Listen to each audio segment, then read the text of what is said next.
Though the scars from Zodiac's attack continue to fester, they have yet to slow down Moon Knight. But with a new fight on the rise, involving a cabal of vampires spreading evil throughout the neighborhood, will Moon Knight be able to come out on top, or will the innocent who travel the night be at risk? Jed MacKay begins a brand new story for his Moon Knight series, and once more Jed MacKay doesn't disappoint. Issue 13 was great, and there's a lot to love. For starters, the way in which MacKay humanizes Mark, whether it's during his therapy sessions, where Mark allows himself to feel vulnerable, was fantastic. Yet on the other side of that coin, with MacKay showing you just how human Mark can be, he also shows us how much of a monster he is as well. Now obviously the people who Moon Knight is killing are vampires, and they suck. Yet it's the manner in which he does it, tying them to poles only to be burnt alive by the sun, sundial fashion. There's something vicious about that, and it leaves the question, will Mark become sadistic due to what's happened? Will this secret organization of vampires continue to bring out the monster? Only time can tell.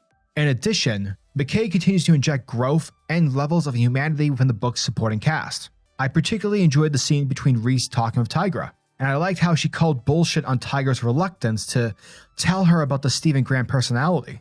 Because for Reese, Mark having a split personality is very new to her. So the fact that Tigra was willing to spy on Mark but is unwilling to inform Reese about Stephen Grant was obviously frustrating for Reese. But for the story and the character, it works. You understand where both characters are coming from. And seeing how much the villains, people like Taskmaster, who by all intents and purposes are legitimate badasses, are shown to be terrified of Moon Knight was hilarious. But it was also keeping well to the theme that this new story is taking. Is Moon Knight a hero, or has he always been a monster? A mercenary who cared only for fortune and glory? The artwork by Federico Sabatini was again amazing. Every scene and panel presents a simple setting, which isn't in any way confusing. It's inviting. Sabatini makes sure that every panel featuring a character is taking center stage. And as the reader, you know who to focus on and you know who's controlling the panel. I also enjoy the artist's take for Taskmaster. At the end of the day, Taskmaster is a heartless bastard, and so I love the decision to not give his mask colored pupils or anything alive in that sense. The entire time, Taskmaster's face is a skeleton. And so because that, the reader knows, whether they're new to comics or not, that Taskmaster is a badass. Yet as revealed in this issue, he's afraid of Moon Knight. So yeah, the art is also very in sync with the narrative being told. And the colors from Rochelle Rosenberg continue to provide this mint touching. The ghostly luminous style given to every character is just simply memorizing. Whether it's Moon Knight's costume, Moon Knight wielding silver, or the metallic glare coming off of Taskmaster's shield, it's clean, it's fresh, and it feels sinister in its own way. Overall, Moon Knight issue number 13 continues the fantastic pacing and story that's being told by the wonderful Jed MacKay. It seems like issue 14 will be one giant therapy session between Mark, Steve, and Jake, and I'm definitely curious to see how all that plays out, and whether or not the return of Steve and Jake will mean something else for Mark's future.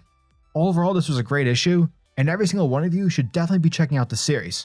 And also, you should subscribe to the channel because I'm trying to reach 1,000 subs, and I'm so darn close. Moon Knight issue number 13 gets a sexy 9 out of 10.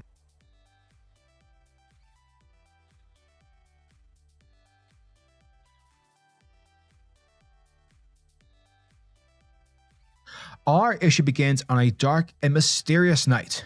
We're at an unknown location. We have a man who goes by the name of Tudor, and he's asking Taskmaster to tell him about Moon Knight. And after going on a bit of a tangent about who Taskmaster is and why he's generally hired by people, he brings the conversation back to being about Moon Knight, to which he tells Tudor the short answer: don't. Because at the end of the day, you really don't want to know anything about this guy. Now this scene switches back and forth between Tudor and Taskmaster's conversation and Moon Knight, who's currently executing vampires, as we see a group of bloodsuckers tied up to a pole. And this part is taking place just moments before the sunrise. So basically the vampires have a limited amount of time to provide Moon Knight with some information about their leader Tudor, because the longer they hold out, the quicker the shadow will recede. And once they're exposed to sunlight, well, they go bye-bye. Or in other words, they spontaneously combust into flames. But of course these guys are loyal. So yeah, it's safe to assume that they will not make an appearance in issue 14. Picking back out with Taskmaster, Dude is aware about Tudor's pyramid scheme involving vampires, called the Structure.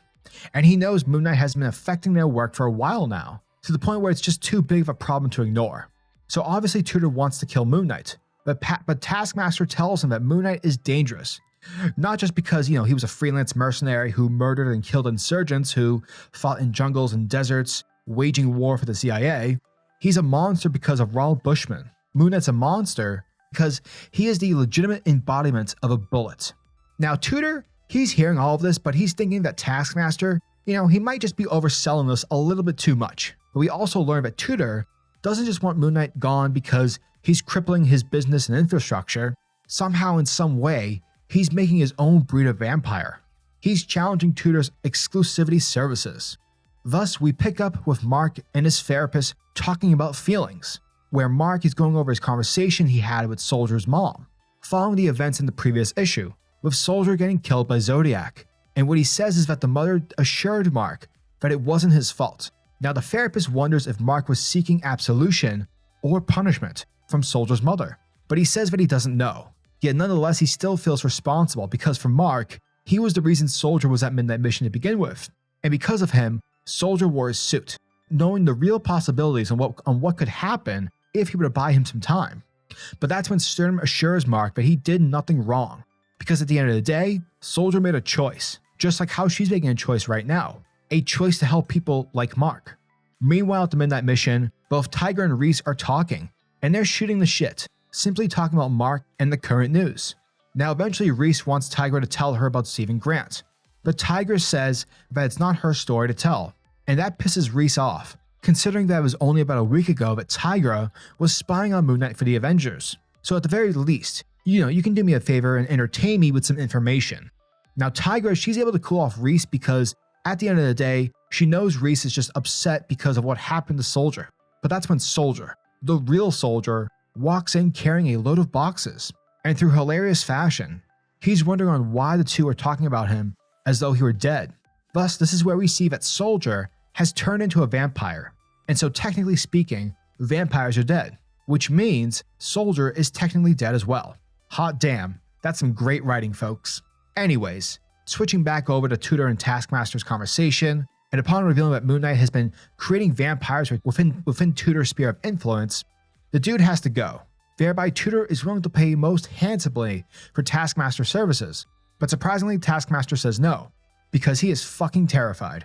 He is scared of Moon Knight. Both him and Moon Knight have history, and it's some of the most traumatizing history that Taskmaster has had to experience.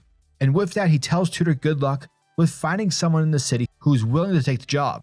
But just as he walks away, Tutor smiles, telling us that there's no one in the city who will. But that doesn't mean that somewhere else there isn't. Somewhere else at some construction site, Moon Knight is wielding a silver sword, which is a powerful weakness against vampires. So yeah, their Fist of Khonshu is simply slicing dudes up, one vampire at a time. Suddenly, Moon Knight is greeted by Taskmaster. However, the baddie isn't here to fight or to do anything of that sort. Rather, he's here more so as a courtesy call, since they're both in the same field of work. And so he tells Moon Knight that there's a man out there who wants you dead. And a couple of nights ago, he offered me a ton of cash, but I turned him down. The reason I did that is because I'm scared of you. And so in order to show a sign of good faith, that's why I'm here. Now, Mark tells Taskmaster that they're not the same person, to which Taskmaster agrees, saying that you used to be a mercenary like me once, but now you're something worse. Elsewhere, at Tutor's base of operations, the man with the glasses is telling the people who he's hired to take out Moon Knight about the situation, because business is suffering, and I need to continue with my schemes. Thereby, Neiman and Grand Mail, I want you guys to find Moon Knight and to kill him. Later at Midnight Mission, we see Mark is in his Mr. Tight attire, reflecting on what's happening and about what Taskmaster said to him. Now, Reese checks in, but right before she leaves, she wonders if he'll ever tell her about Stephen Grant. But though he says no, he doesn't mean forever. Just, maybe a little bit down the road. But once Reese leaves, Mark Spector and the personalities of Stephen Grant and Jake Lockley have a meeting of the minds, which Mark tells everyone that I think it's time that we have a chat.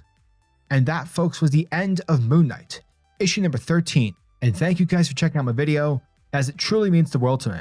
And as always, I'm your majestic sayer over at SuperCliff, and if you guys are new to the channel, then do me a solid by smashing that like and subscribe button, and also hit the notification bell so that you'll never miss out on an upload, and so that you'll always be kept up to date with your favorite top tier comics happening in the comic book world. Now tell me, what are your thoughts and opinions on this issue? Are you guys excited for issue number 14? Let me know down in the comment section below. And until the next video, peace. Giggity goo.